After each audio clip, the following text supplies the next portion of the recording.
formulas and they are called essentials of marriage. अब 3 तरीके के होते हैं ये: proposal and acceptance, competent parties and no legal disability. Proposal and acceptance, there should be proposal. Proposal को इन Muslim law इजाब बोलते हैं एंड एक्सेप्टेंस को कबूल कहते हैं. तो एक प्रपोजल होना चाहिए जो या तो पर्सन खुद बनाए या उस पार्टी के बिहाफ पे कोई बनाए, और एक एक्सेप्टेंस होना चाहिए of proposal by one party और on behalf of the other party.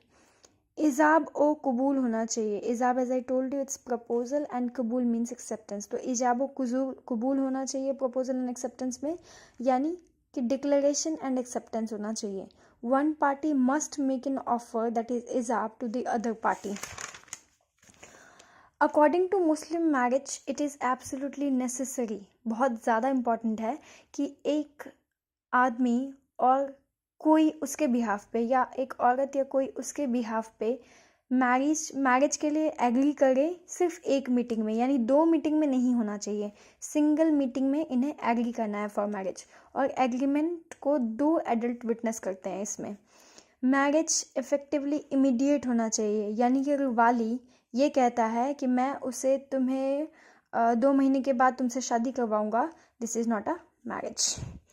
अब विटनेस के लिए एक इम्पॉर्टेंट पॉइंट, 2 मेल होनी चाहिए या 1 मेल होना चाहिए और 2 फीमेल होना चाहिए विटनेस. यानी यहाँ पे 2 और 1 का कॉम्बो नहीं है, बट मेल के केस में क्या है, विटनेस 2 मेल भी हो सकते हैं या 1 मेल भी हो सकते हैं, लेकिन फीमेल के लिए 2 विटनेस इज़ इम्पॉर्टेंट, जो कि सेन होनी चाहिए और एडल्ट होनी चाहिए एंड मुस्लिम होनी चाहिए. Proposal and acceptance must both be expressed at one meeting. तो प्रपोजल एंड एक्सेप्टेंस दोनों के दोनों एक ही मीटिंग में एक्सप्रेस करना है. अगर प्रपोजल एक मीटिंग में बनाया गया और अगली मीटिंग में एक्सेप्टेंस दी गई है तो ये एक वैलिड मैरिज नहीं है. Now it's a very important case law, Rashida Khatoon versus SK इस्लाम. इस केस में क्या हुआ था, there was a man who assured a lady to marry her and started to cohabit with her. After some time एक child हुआ उन्हें, और letter उसकी वाइफ ने क्लेम किया, या सॉरी उसकी गर्लफ्रेंड कह सकते हो, उसने क्लेम किया वाइफ का स्टेटस. कोर्ट के सामने ये क्वेश्चन है मतलब इस केस में कि क्या उसकी मैरिज जो है वो मुस्लिम लॉ में वैलिड मैरिज कहलाएगी.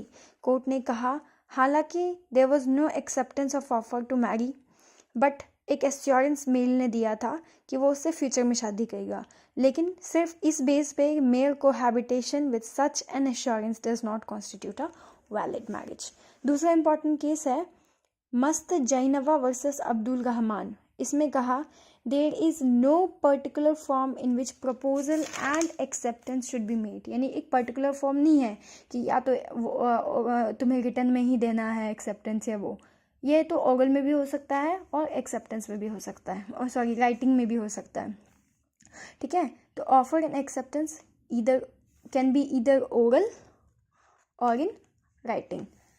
जहाँ पे words of offer and acceptance, अब काबिलनामा एक वर्ड है, वो क्या होता है, जहाँ पे ऑफर एंड एक्सेप्टेंस के बारे में लिखित में कहीं लिखा गया होगा, रिटन डॉक्यूमेंट्स में वो चीज़ें लेड डाउन होती है, उस डॉक्यूमेंट को हम कबीलनामा कहते हैं, जो एक बहुत ही इम्पॉर्टेंट डॉक्यूमेंट्री एविडेंस है मैरिज का. तो यहाँ पे अब मुस्लिम मैरिज में क्या होता है, betrothal ceremony is of no consequences. अगर कर रहे हो, जैसे हमारे हिंदुइज्म में होता है ना सगाई वाला, बीट्रोथल मीन्स सगाई, लेकिन जैसे हिंदू में होता है ना सगाई का concept, that's not important in Muslim law. Even if you do that doesn't leads to any consequences. Okay, so these were the 2 important case laws.